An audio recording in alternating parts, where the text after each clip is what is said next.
Hey guys, and welcome to another one of these Dortmund Career Mode episodes. A big one today because this is going to be the first episode in the January transfer window. I think it's going to be our final transfer window before we win hopefully the first league and the Champions League. Because I do think this year could be the year we win the Champions League. So if you guys want to see another episode of the series today, remember to smash a like on the video. The same target as usual, so 500 likes in under 3 hours for another episode of this series today. And there's a lot of games I've played in since the last episode. I've played a lot of games to get to the January transfer window. So quickly before we start off with this transfer window, it's time for a recap of the last 5 games. Okay, time for the first game of the roundup, and we're going to start off with an away game versus Augsburg. And recently we've had a slump in form, so hopefully in these up and coming 5 games we can get a few wins here. So Aubameyang starts off so well here, and it's just across the front of the face. They actually shoot there, but Herrera was so close to getting on the end of that one. But this game just didn't really end too well.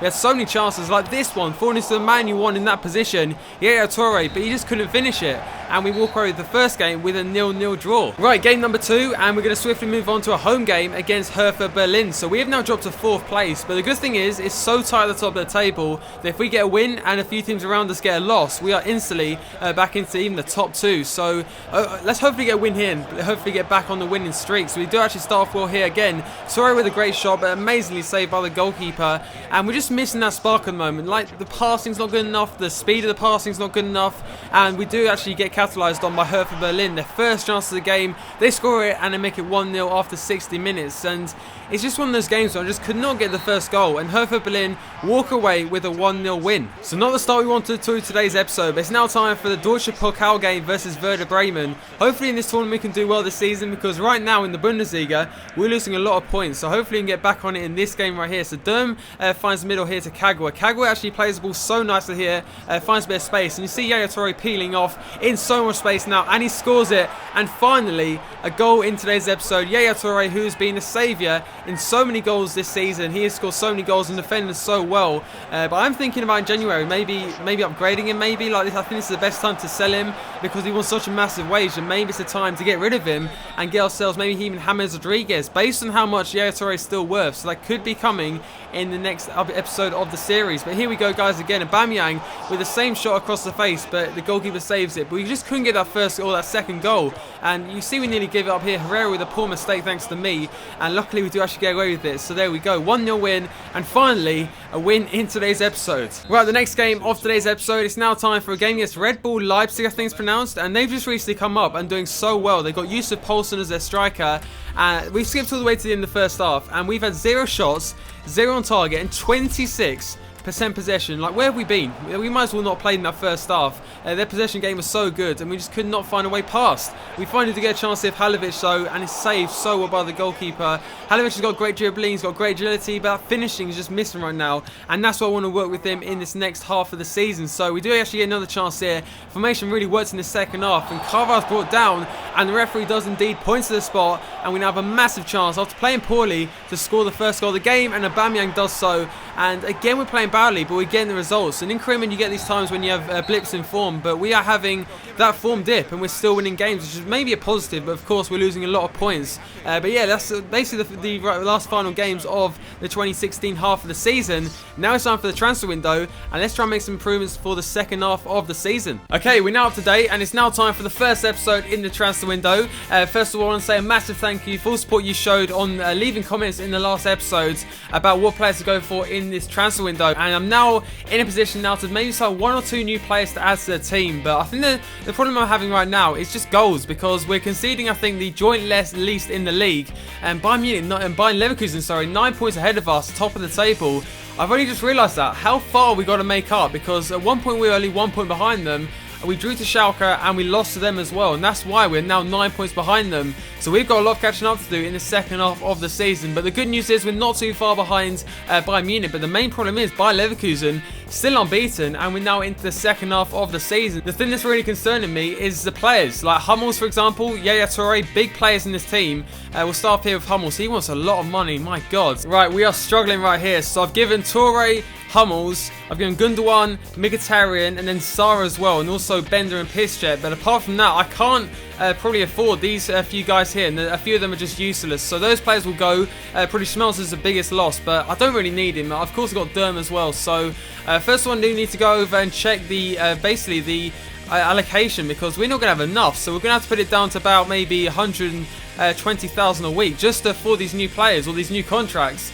So it's going to cost a lot of money to get them into the club. But I like the challenge, because in Arsenal I had so much money, but Dortmund is a lot more financially. You have to be a lot more stricter and that kind of thing with players' contracts and actually signing players. I mean, I actually love that kind of side in career mode. But now time for the first offer of this new transfer window. Comes to Sevilla, and they offer 23.5 million. Straight up no, he is not going anywhere. Another few offers here. The first one here for Ilkay Gundogan comes from Liverpool, which could maybe happen in future, of course, as Jurgen Klopp is now at Liverpool, and they've offered 18 million. He's valued at 20 million, but maybe I could get a bit of money out of this, and we'll go ahead and counter for 38. That's probably the lowest I'll go. If they say yes to that, I can give myself maybe a new winger, maybe even a new striker, so probably that's the best way to go. The second offer is for Socrates. Again, a massive offer from another English club, £21 million, but again, it's still not enough. It's a big offer, but again, we'll go ahead, probably reject the offer, because I don't want to spend money on new centre-backs, because Socrates and Hummels are a perfect back too. So this is the main problem, because we've got so many players now, 36 players, and I only use about maybe 25 at most, so I'm going to go ahead and especially sell some midfielders. So the first one's going to be this guy, comes from Japan, he's barely ever played, so he'll go. Also, this is the next problem. So I've got 3 CDMs. So first of all, Bender, I've got Neves, and then finally Weigl. So Neves will probably go at the end of the season unless I sign him. I probably will sign him, but do I need Bender and do I need Weigl? Because I think Bender's more first team quality. Like when I get to the later rounds in the Champions League, this is a guy I'll turn to. But Weigl's a young talent that I've brought up from like 72 rated. So I think for now I'm going to keep both of them, but maybe next year I'll go for another CDM or sell one of these CDMs. So Gundogan, Herrera are probably going to stay. But the thing is, Herrera is a player bought last season, but he hasn't made any difference. He's as good as Gundogan and Sahin, who I already have. So I'm going to actually list them up, and let's just see what we can get from him, because he of course is in bad form and he's not really making much difference. And the same story with Sahin, so I might use him in a swap deal maybe. Okay, now on to the interesting part of the transfer window, buying players. And since the last episode, I've actually listed up a few different right midfielders, right wingers, and of course left wingers as well. So first of all, Bellarabi, a player in that Bayer Leverkusen game that just completely ripped me to shreds. So maybe this is a guy to go with.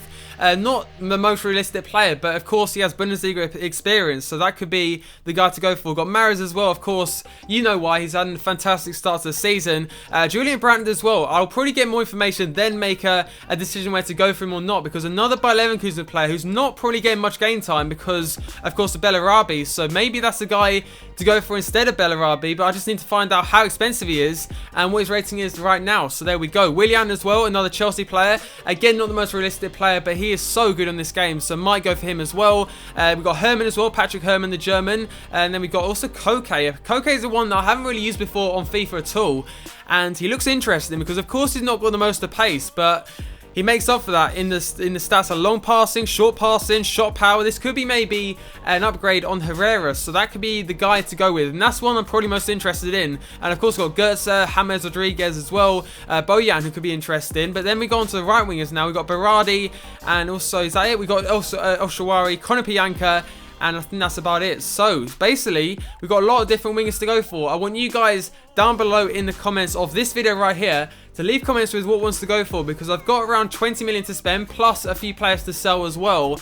So I could possibly go for one or two of these new wingers, and I would really need a new wing in this team. So there we go. But anyway, I think the first one I'm going to go with, I'm going to make one offer in today's episode, and that is for Koke, who is obviously can play as a left midfielder, but is very versatile, and that's exactly what I need in this squad. So let's go ahead and offer, I think, Ander Herrera for starters. So maybe, or do I go Sahin? So I'll go Sahin to start off with, and £0. Let's just see what they say to the first offer. Yaya Toure is also declining his contract. That is not what I need right now. Right. There we go. That's the message I didn't want. Basically, Hummels has had less than 6 months and on his contract, so now he'll go to Chelsea at the end of the season. So it's probably going to be my final season with Dortmund, which is a good thing, because of course I won't have to deal with buying a new centre-back, but I don't need players leaving at this point of the season, and that's not happening obviously, which is good. So that means I'll probably have to go and tie up a deal for Toure, because I'm not losing any more of my big players. So let's go ahead over to contracts, and let's try again. And he's saying no negotiations, but Hummels maybe, can I go ahead? No, I can't.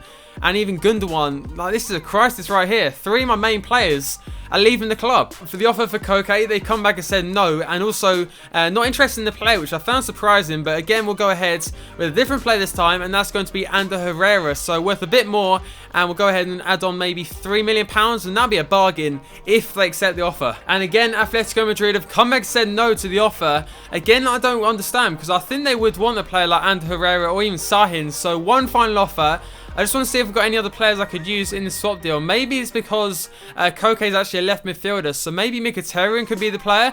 We'll just go and find him quickly here. But it's annoying me that even Marco Reus has been injured, and he's a player that I massively need right now.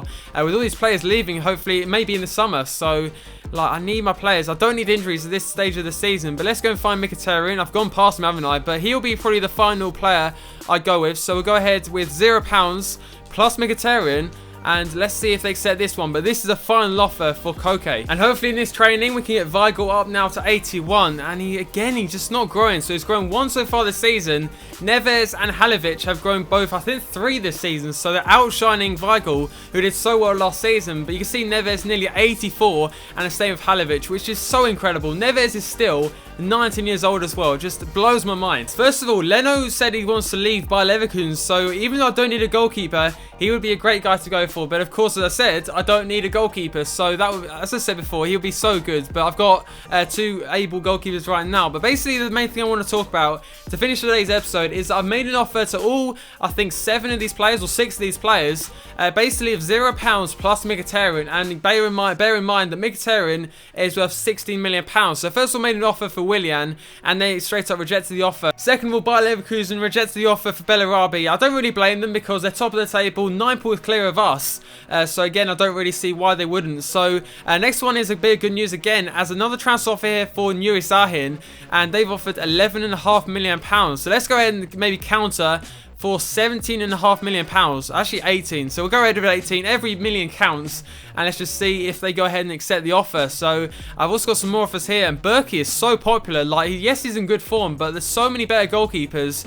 Like, for example, Leno, like, he's just been saying he wants to leave the club. So also, basically another accepted offer for Patrick Herman. So £0 plus Mkhitaryan accepted yet again, and he is worth £17 million. So I think this is a guy I might go for, but again, it's all up to you guys in the comments down below. And next of all, we've got Konoplyanka from Sevilla, another player that I really want to try in this team. But of course, we've got Marco Reus on the left hand side, so I'll probably have to play either Reus or Konoplyanka on the opposite sides. So that's up to you guys yet again. But he is a great player in this game. I love him Ultimate Team. Again, he's around 27, 28 years old, so it's not too bad. And again, I can afford him, so I might go for Konoplyanka. And finally here for Koke, Atletico Madrid won't accept any of our offers. So I went ahead and offered Mkhitaryan plus, I think, £3 million. And they've come back and said they want £21 million plus the player. Like, that's like £40 million. So I don't see why they think I'm that mad. So I think that for now, I'm going to get rid of the offer for Koke. I can't afford him. Sahin can go as well. But this is a guy, I think these are these 3, I think. So Willian, got Herman, and finally got Konoplyanka. So I want you guys in the comments down below to leave comments with what one to go for, and you'll find out next episode which one I do go for. So it's all up to you guys. I'll probably do a Twitter vote as well, just to make sure you guys get all your opinions across. But that's where we're going to leave today's episode. The next episode, we're going to start off with the first game against Ingolstadt. Hopefully, the start of a comeback and trying to win our first league title. But thanks for watching, and I'll see you for the next one.